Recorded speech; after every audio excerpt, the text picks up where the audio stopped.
Zëri I gruas.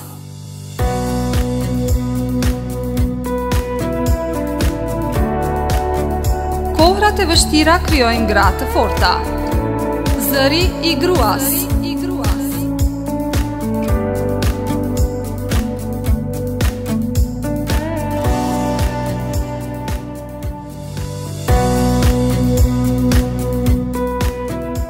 Të nderuar dëgjues, përshëndetje. Pra sot jemi 10 tetor viti 2022, jeni pranë valve të Radio Shkupit, jeni me mua Arlinda Kalisi në kuadër të emisionit të sotëm Zëri I gruas. Pra sot kam një femër e cila është figurë e rëndësishme për opinionin e gjerë, një femër e cila është redaktore kulturës në televizionin Klan, presidente e Aleancës Franceze, antare dhe ish sekretare e klubit Rotary, si dhe aktiviste në shumë aktivitete tjera. Pra bëhet fjalë për Zana Muhaxhiri Ramadani. Çdo të hënë në ora 17 me emisionin Zëri I gruas me autoren Arlinda Kalisi.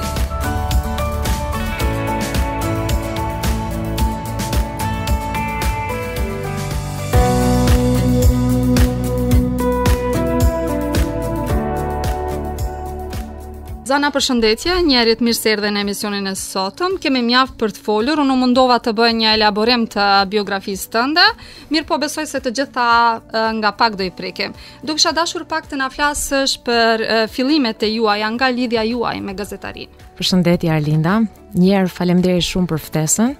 Dhe për gjithë kontributin që ke dhënë ti ndër vite për t'i dhënë zë gruas shqiptare këtu në Maqedoninë e Veriut. Unë jam shumë e nderuar me ftesën tënde, aq më tepër që tani në këto ambientet e studios unë po ndjej një farë lloj nostalgjie, sepse unë e kam nisë aktivitetin tim në gazetari në radio. Di se ti ke nisur kur ke pas 16 vjeçe. Unë kam nisë shumë përpara se të bëj 16 vjeçe, fillimisht me emisione për fëmijë, pastaj me emisione për të rinj, deri kur kam vendosur të filloj studimet për shkencat e komunikimit në Universitetin e Evropës Juglindore. Pastaj kam bërë edhe magjistraturën për marrëdhëniet me publikun, si të them, e gjithë fëmiria, adoleshenca apo pastaj edhe jeta profesionale ka qenë shumë ngushtë e lidhur me mediat. Unë vi nga një familje muzikantësh. Baba im shumë gjëra të përbashkëta tani. Shumë. Baba im ka qenë producent, edhe si më thënë mikrofoni, televizioni, kamera, gjitha këto nuk kanë qenë të reja për mua.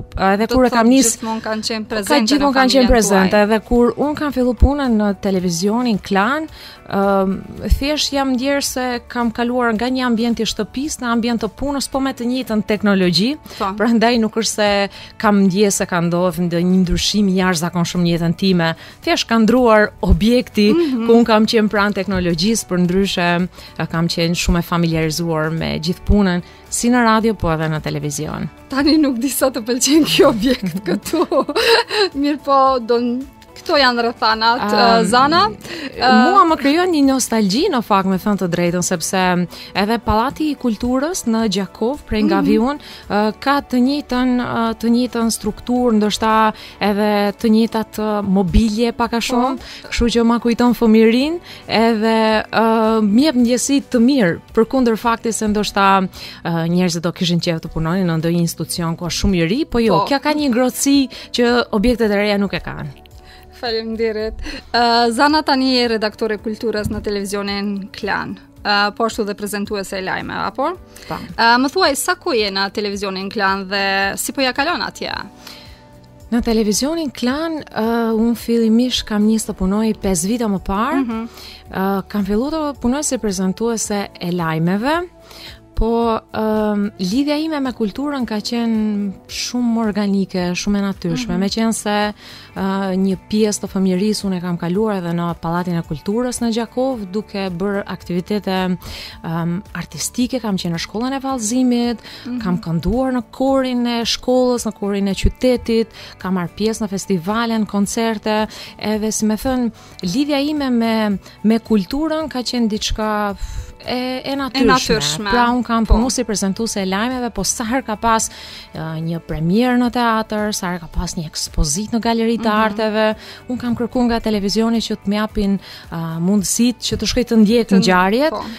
Madje kam bërë me shumë kënaqësi, pavarësisht se nuk ka qenë, si më thënë, detyrë e imja, ndërsa sot jemi në rrethanat ku ndoshta jam e vetmja në televizion që mezi se pres të ketë një ngjarje kulturore, që të jem unë e para që ta ndjeki, madje pse jo kënaqësi e jashtëzakonshme kur kam ndoshta ekskluzivitetin të marr ndonjë regjisor të jashtëzakonshëm të intervistoj, apo sapo përfundoi Muza Skupi Kamerfest që organizohet nga familja Grupi, po them, edhe aty pata mundësi që të intervistoj instrumentistë shqiptar, të cilët i vlerëson bota, dhe ne kemi mundësinë të kemi edhe në Maqedoninë e Veriut, madje na mundësohet që edhe të flasim me ta dhe të intervistojmë. Kështu që kjo është një ndër gjërat që bëj me më shumë kënaqësi.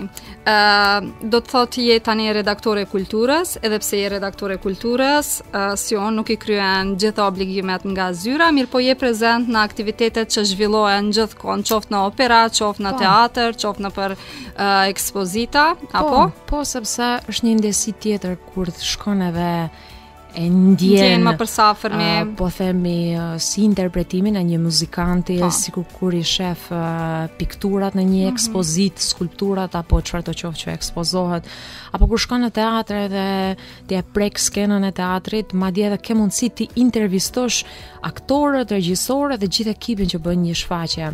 Unë këto ditët e fundit do përgatitem për 2 intervista që mezi po i pres, sepse do kemi një premierë në teatrin e Tetovës, një premierë në teatrin e Shkupit, edhe jam gjithë emocion për t'i prekur nga afër këto 2 shfaqje, po edhe gjithë ekipin që do të interpretoj, po edhe që ka punuar për përgatitjen e këtyre shfaqjeve. Po. Me sa di unë ke edhe një emision, apo?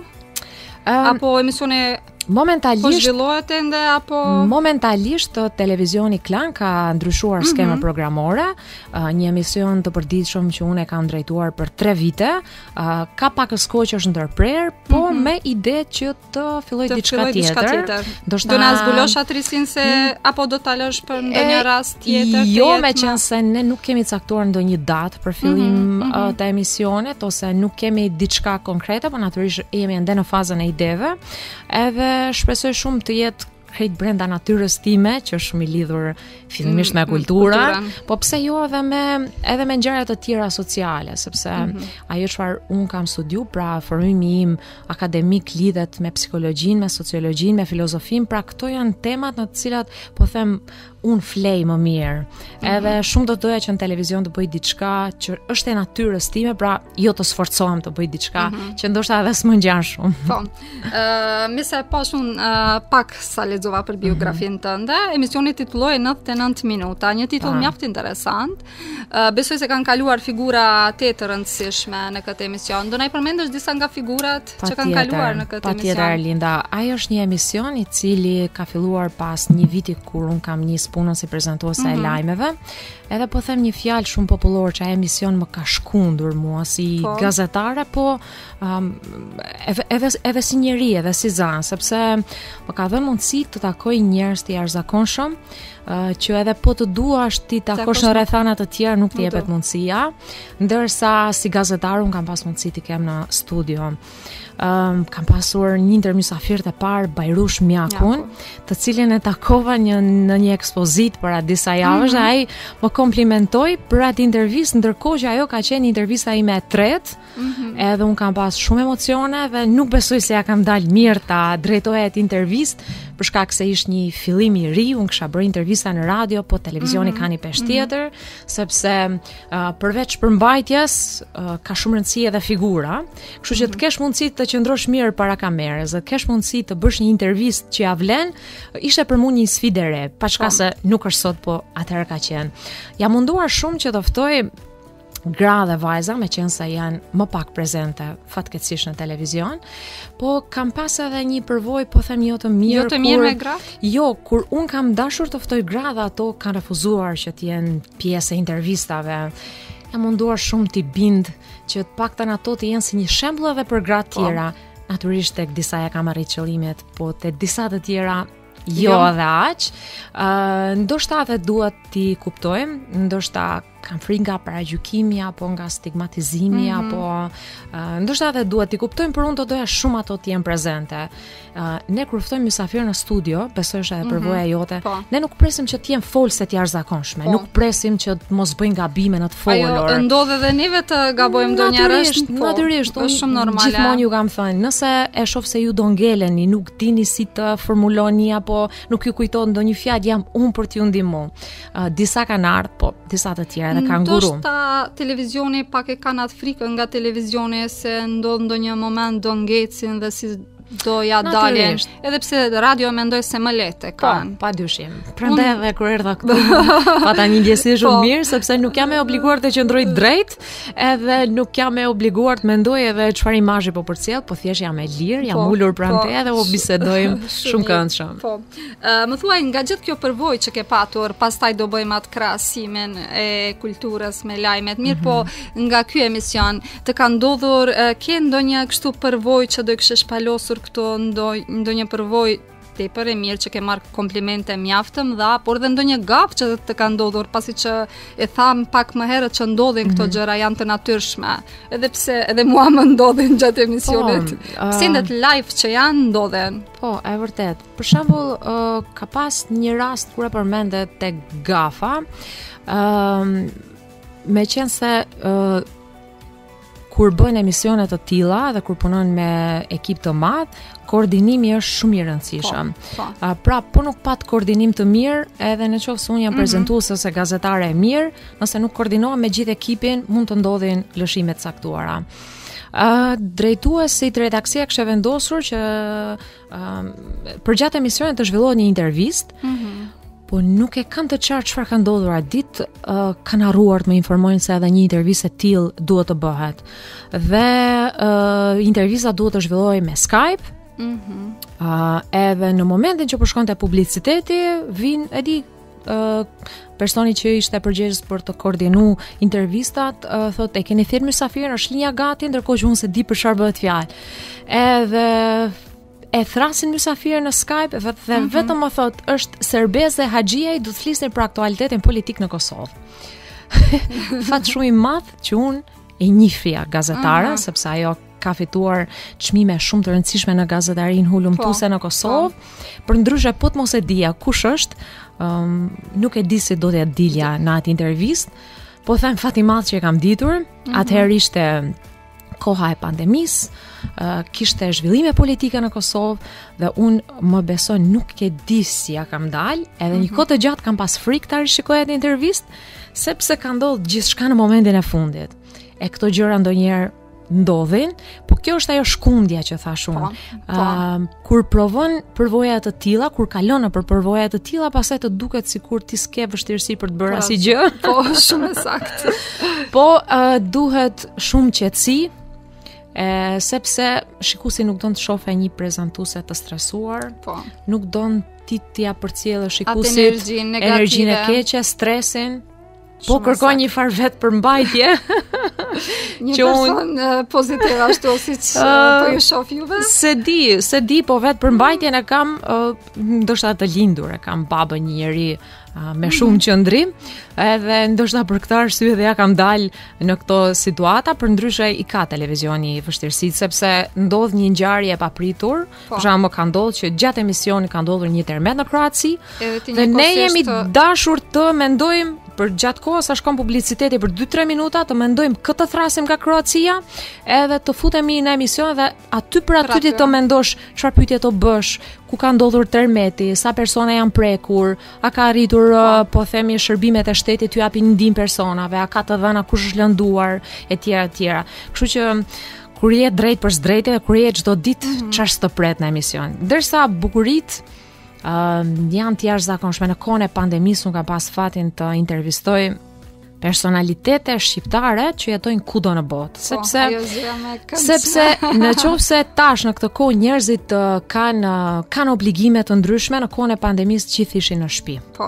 Dhe unë kam pas mundësi të intervistoj njerëz të jashtëzakonshëm shqiptar që kontribuojnë shumë si në politikë, si në kulturë, si në gjitha sferat, që në atë kohë për fatin tim të mirë, po themi fat në fatkeqësi se ne ishim izoluar, po për fat të mirë ata kishin kohë, edhe un kam mundur të zhvilloj intervista shumë të mira, e pas asaj të krijoj edhe kontakte personale. Ti sot më ke ftuar në intervistë, po ne do ngelemi shoqe pas asaj interviste.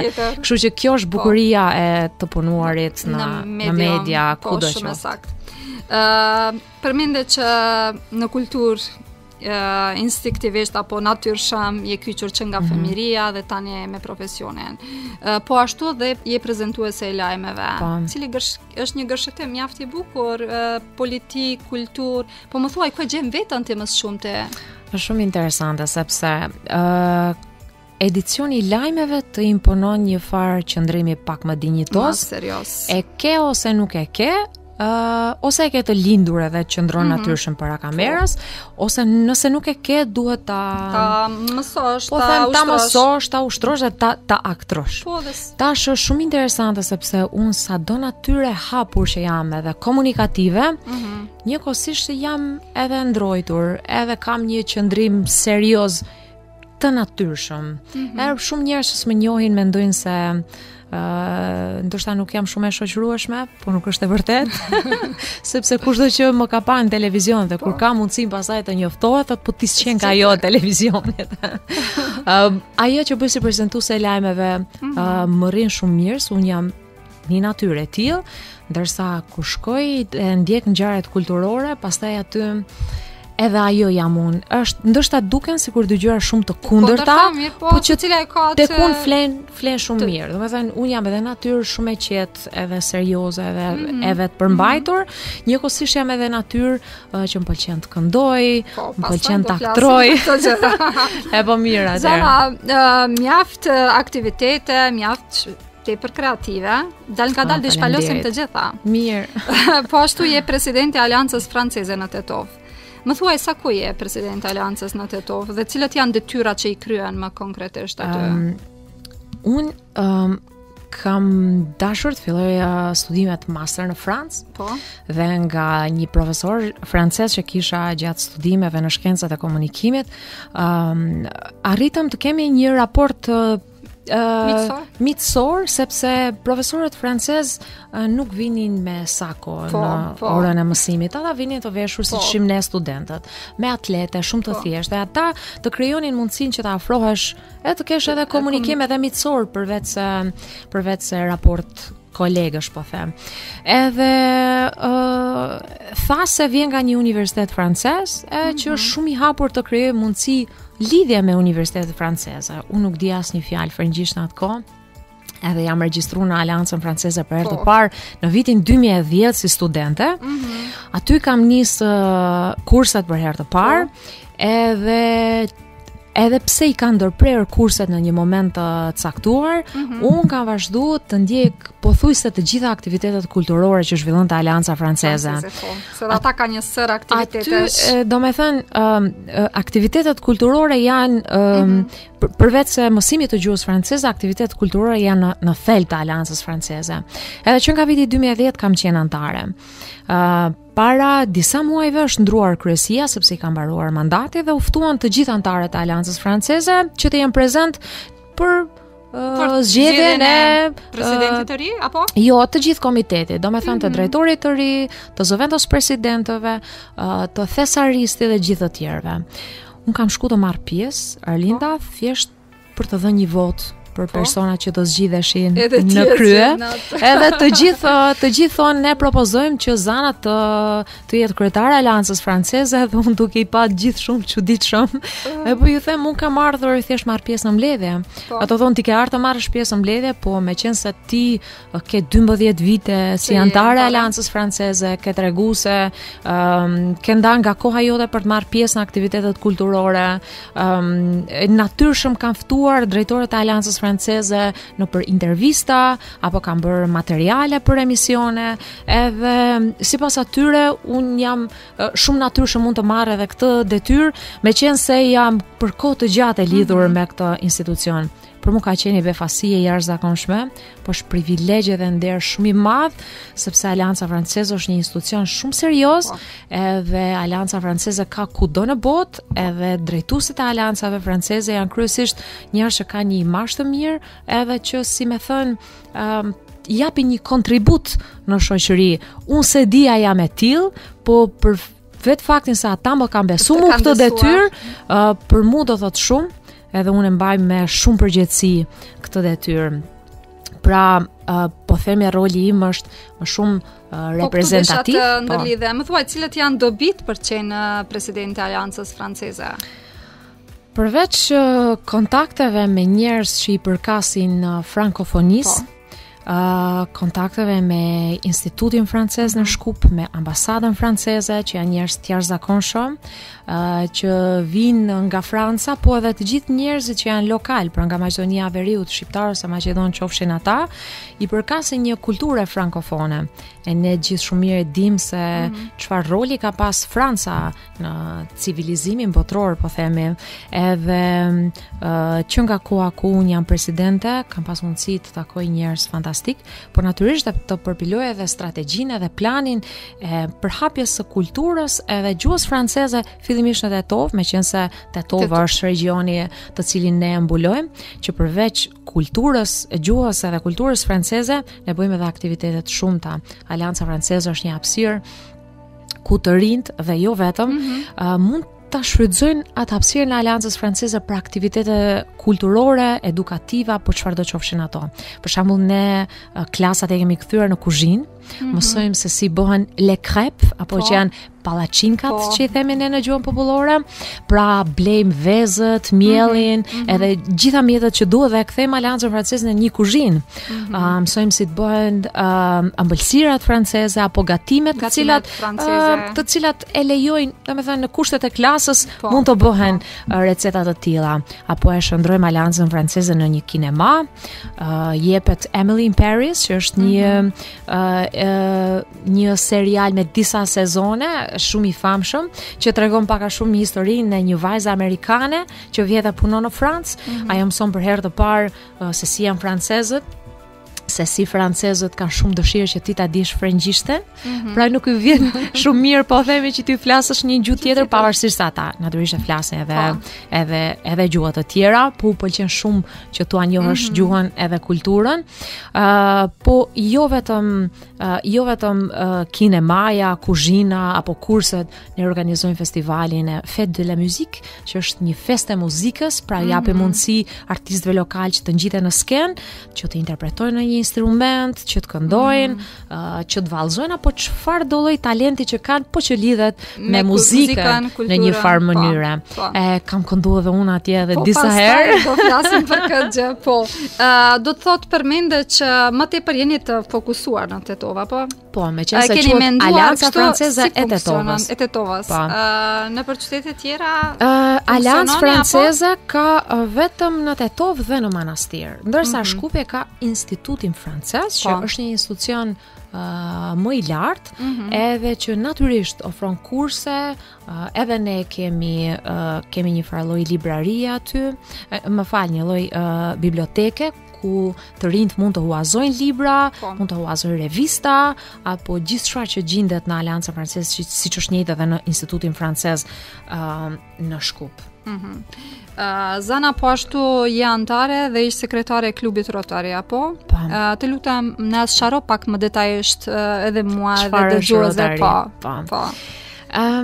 Rotary është një klub ndërkombëtar i cili ka më shumë se një shekull që është themeluar në Amerikë.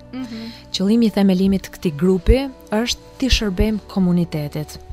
Është themeluar në Amerikë nga njerëz që kanë pas qëllime të mira dhe ka arritur të shpërndahet në gjithë botën. Në Maqedoni ka rreth 30 vite që ka klube rotariane, ndërsa që 6 vite është i pari klub shqiptar deri më tash fatkeqësisht i vetmi, shpresoj që të zgjerohet në qytete të tjera, i vetmi klub shqiptar, i cili mbledh profesionistët e fushave të ndryshme dhe të cilët kanë për qëllim të shërbejnë komunitetit në forma të ndryshme. Ja po t'jap disa raste. Ndodhen vërshimet në Shkup, Po. Rotarianët ishin të parët, të cilët u veshën me rroba veshje pune, edhe shkuan t'i ndihmojnë njerëzve aty ku kishin nevojë. Ka në Tetov një qendër ditore për për fëmijë me nevoja të veçanta. Ne kemi renovuar qendrën dhe kemi bërë të tillë që fëmijët të kenë mundësi edhe të gatuajnë, pra kuzhinë e cila është edhe për fëmijë që janë me nevoja të veçanta në kuptimin që nuk ecin dot, po janë në një karrocë, edhe me fëmijë të cilët kanë probleme të ndryshme të shëndetit fizik apo mendor, që ata të kenë mundësi të gatuajnë apo të kenë mundësi të luajnë, pra janë angazhuar arkitektët e klubit që ta bëjnë atë ambient sa më të përshtatshëm për fëmijët e tillë. Rotarianët në klubin e Tetovës janë kryesisht mjek, po janë profesor, edhe janë profesionistë të fushave të ndryshme, të cilët kur ka nevojë i veshin edhe dorzat e zeza, marrin edhe qeset e zeza, edhe mbledhin veturina në qytet. Do thotë kanë të drejtë të involvohet çdo kush që ka interes për të ndihmuar. Natyrisht, dua të theksoj se antarët e klubit Rotari paguajnë një antarësi për të qenë antar në këtë klub, e me këto para bëhen aktivitete, por Rotaria ndërkombëtare ka për qëllim të zhduk poliomelitin dhe të gjithë antarët në botë që paguajnë një antarësi për të qenë antar të një klubi lokal, ato para shkojnë për zhdukjen e poliomelitit. Tani Rotaria si mision të vetë mbar kombëtar ka edhe environment apo ruajtjen e natyrës, mbjelljen e drujve, apo çfarëdo lloj aktiviteti që bëhet për të ruajtur natyrën, meqense natyra fatkeqësisht po shkatrohet dita ditës. Në qendër të Rotaris, të misionit të Rotaris janë gratë, janë të rinjt, janë zhdukja e smundjeve, edhe kushdo që ka ide për projekte të tilla, ne rotarianët mund të aplikojmë në Rotarin ndërkombëtare për të marrë fonde, për t'i aplikuar këto edhe në Maqedoni, siç edhe ne kemi plan të bëjmë në këto muaj të ardhshëm. Prandaj kjo është një organizatë e cila mbledh njerëz që duan të angazhohen përtej angazhimeve të veta. Kanë kohë, japin nga koha e tyre dhe nga të ardhurat e tyre për të shërbyer komunitetit dhe pa marrë asgjë në këmbim përveç kënaqësisë kur ne shohim se po sjellim buzëqeshje te dikush kushdo qoftë. Çojmë dhurata në vitin e ri tek fëmijët në shkolla ku nuk i kanë mundësitë ndoshta që të blejnë dhurata. Në natën e vitit të ri, për shembull, kemi si traditë që çojmë torte tek ata që nuk kanë pushim natën e vitit të ri, siç janë mediat, televizionat në Tetov, repartet mjekësore, edhe tek krejt institucionet të cilat janë të angazhuara në natën e vitit të ri, ku pjesa tjetër e popullatës është duke argëtu apo duke shiju ambientin familjar, e janë disa profesione të cilat nuk ju lejon, siç janë spitalet, policia, mediat dhe institucionet të tjera që janë angazhimat natë. Një iniciativë mjaft e mirë, mjaft e bukur, besoj që secili që mund ta gjej veten, mund të kyçet apo për dhënë kontributin e vet në shoqërinë tonë. Zana, shumë aktivitete, shumë iniciativa, ka ngel diçka që do kishe dashur me shpalosur këtu që ne nuk e dim. Nuk e di. Ke kohë për diçka tjetër. Se di Arlinda, kur kam ardhur fillimisht në Tetov, kam gjetë një ambient dhe një mentalitet që është pak i ndryshëm. Po pak si ngjajshëm me Gjakovën, do të themi, apo?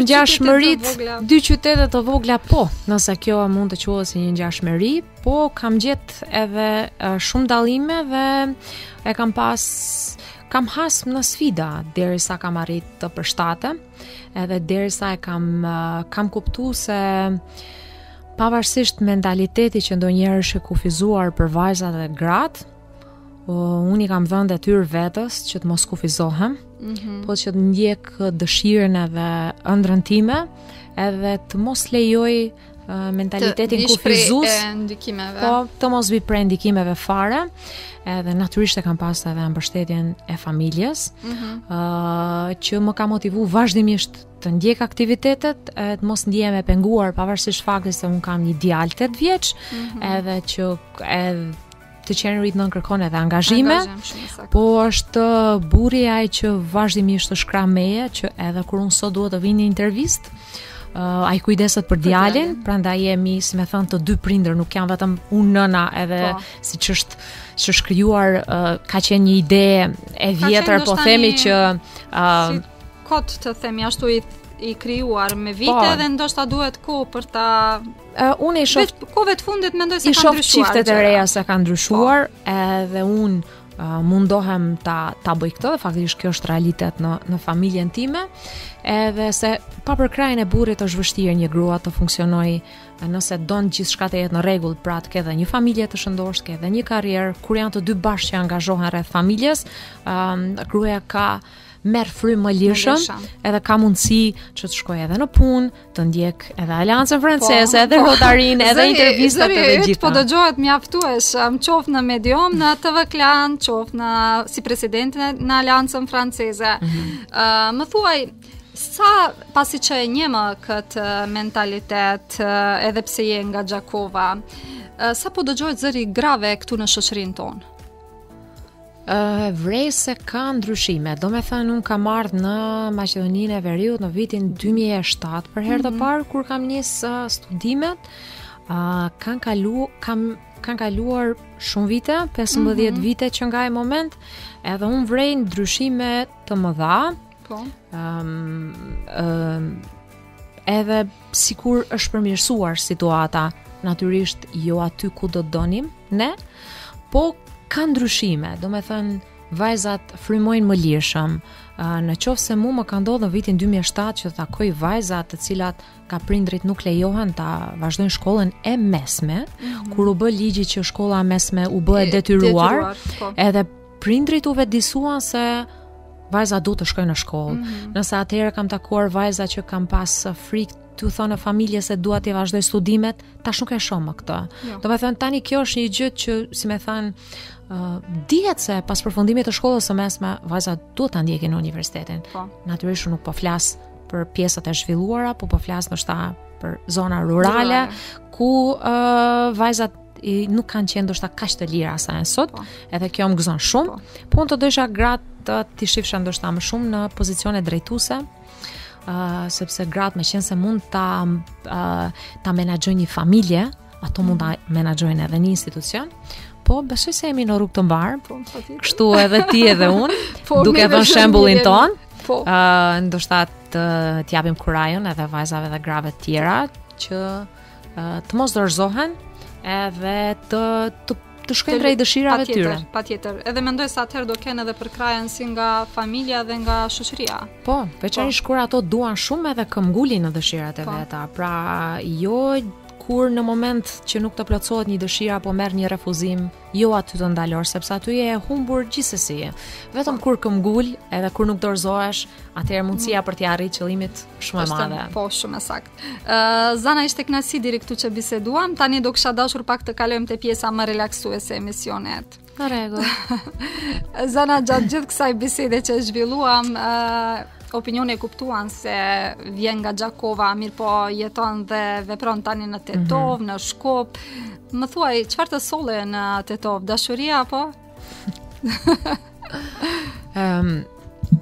Unë për herë të parë në Tetov kam ardhur kur kam qenë në vit të tretë të shkollës së mesme, do të thënë kam qenë në shkollën e mesme në Gjakov. Po.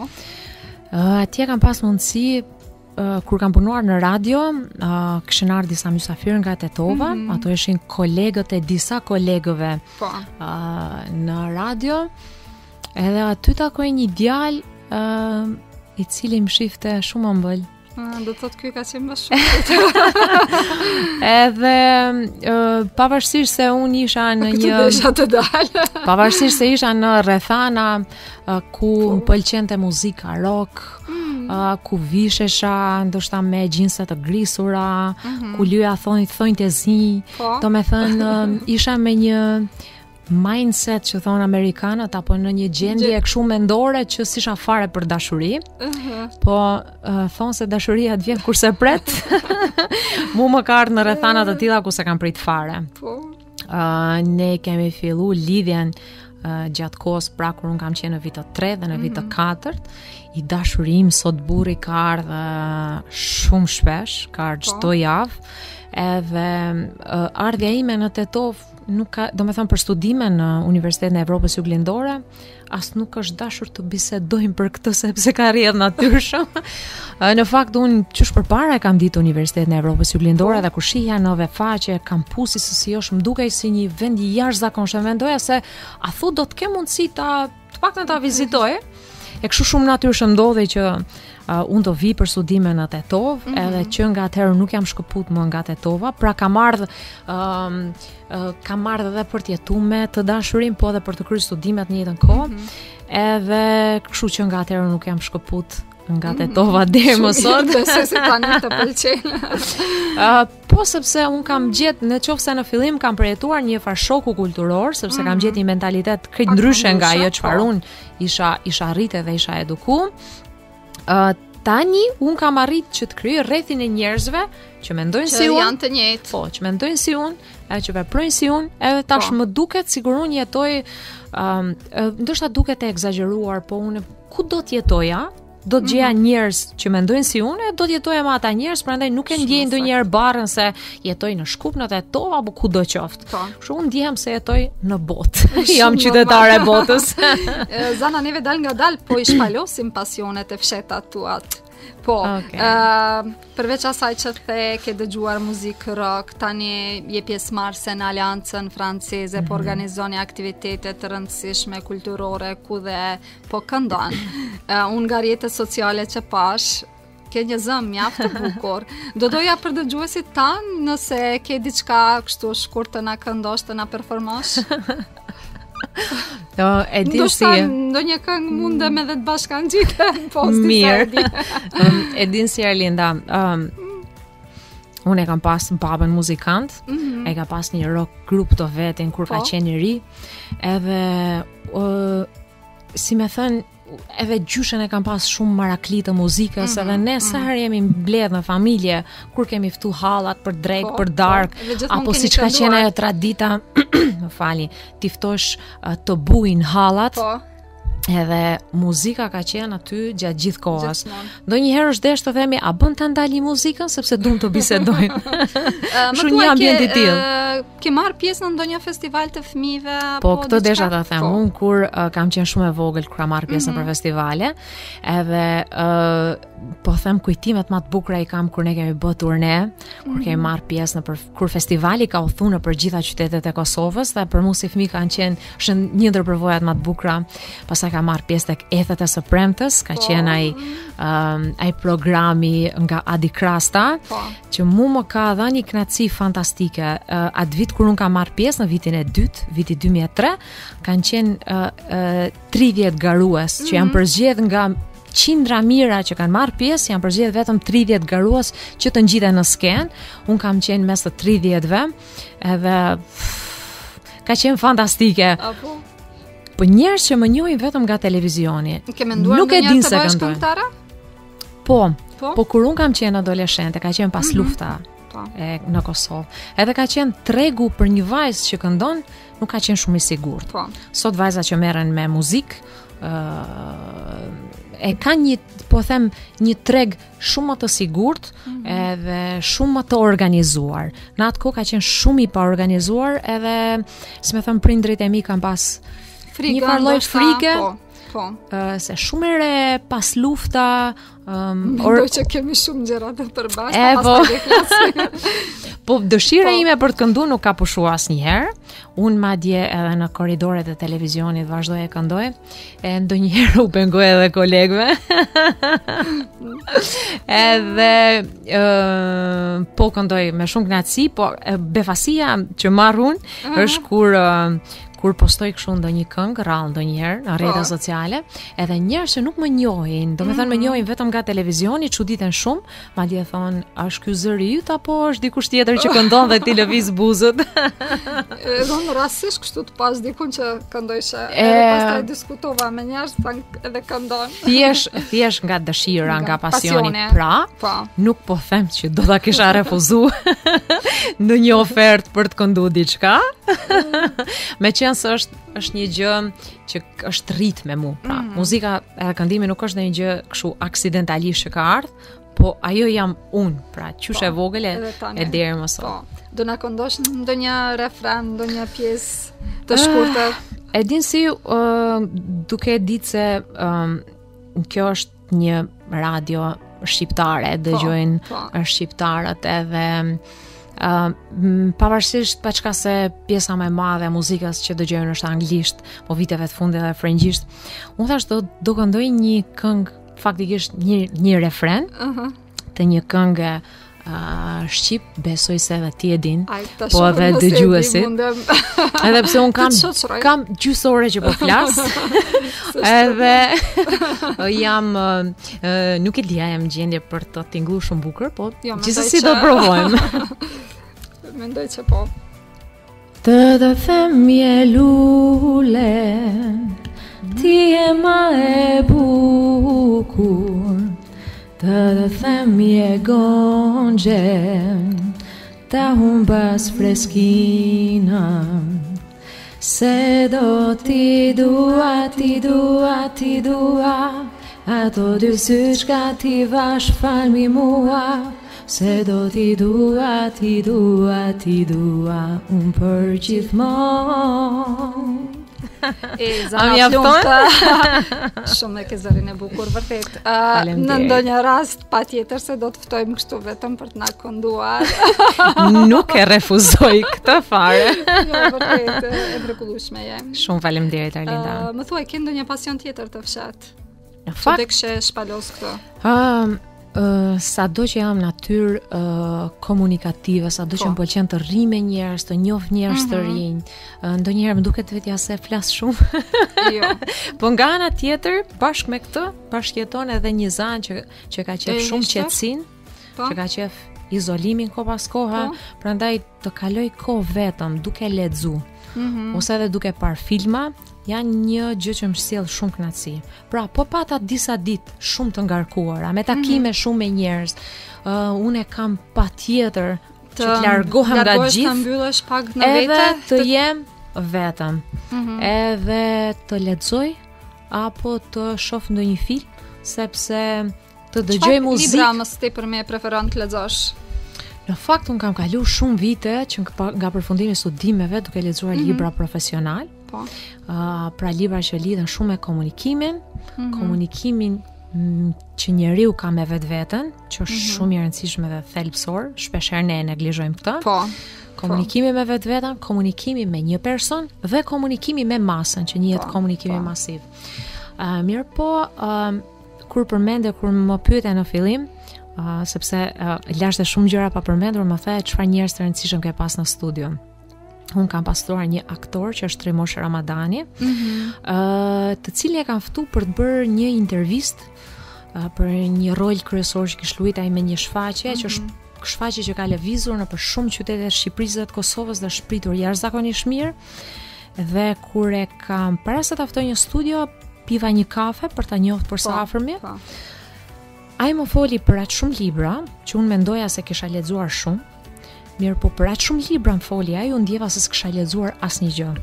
Trimoshin ka 4 vite që kam pirë kafe për herë të parë, vazhdoj të takohem vazhdimisht, sepse me to flasim kryesisht për libra, dhe ai më ka rikthyer në ato lloj libra që unë kam lexuar në shkollë të mesme, pra që është letërsia.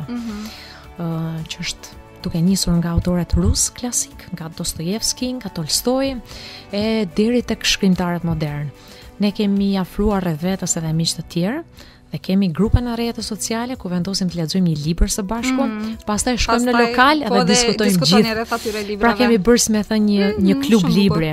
E kjo është e bukura e të qenurit në media, sepse ti jep mundësinë të takosh njerëz të jashtëzakonshëm.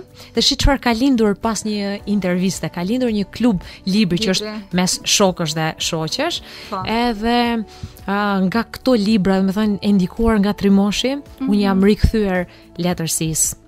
Shumë edhe më jep ndjesi Do thotë është edhe kjo një relaks që të relakson pas gjithë këtyre angazhimeve, pas gjitha aktiviteteve që ke, aty e gjen edhe relaksin shpirtëror, mendoj. Koha e kaluar me djalin, i cili për dallim prej meje që kam pasione që lidhen kryesisht me krijimtarinë, ai është një sportist. Po. I pëlqen shumë të luajë futboll edhe basketboll, e ata shumë për hatrin e tij janë bërë një farë sportiste. Po mendoj se gazetarët munden edhe në sport ta gjel vetën.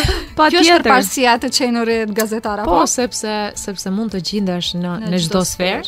E tash kohën kur e kalojnë me djalin, unë jam një farë sportiste, pra kam mësuar të luaj edhe futboll, edhe rregulla futbolli, atij i pëlqen edhe basketbolli shumë. Kështu që koha që e kalojnë bashkë në natyrë me atë, libra dhe filmat janë ajo parajsa ime jashtë punës profesionale dhe aktiviteteve që kam. Shumë bukur.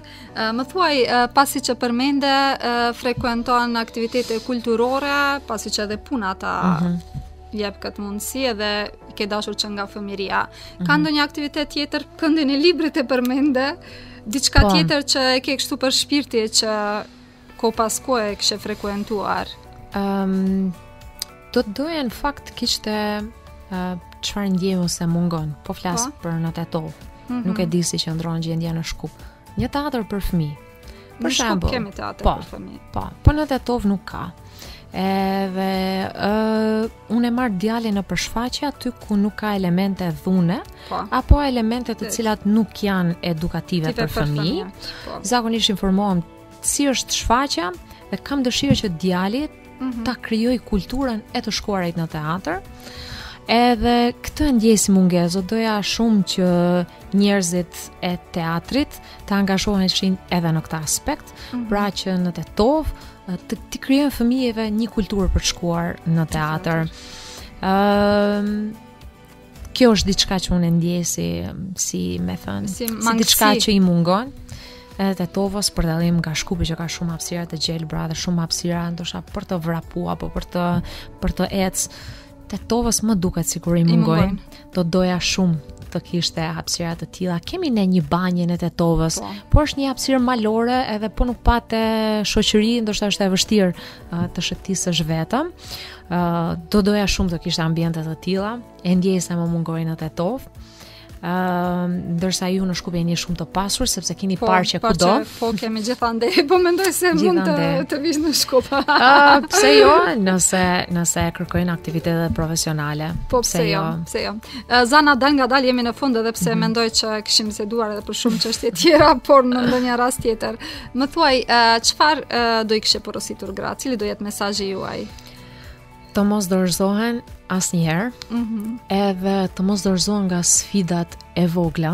Po kur gjenden përpara sfidave të vogla, atëherë kur ndoshta të tjerët po rreth po përdori fjalën popullore të shtyjnë me bryla. Të shtyjnë me bryla, ty duhet të luftosh dhe me ata bryla të mos i pranosh ato brylat apo personat që mundohen të ndalojnë, të mos dekurajohen gratë nga dashakçinjt për rreth, po të shkojnë me, nuk po them të luftojnë, nuk po them të përdorin rrugët e ashpra dhe të dhunshme për t'i arritur qëllimit, po kur një gjë don vërtet edhe nuk dorëzohesh, ja arrin.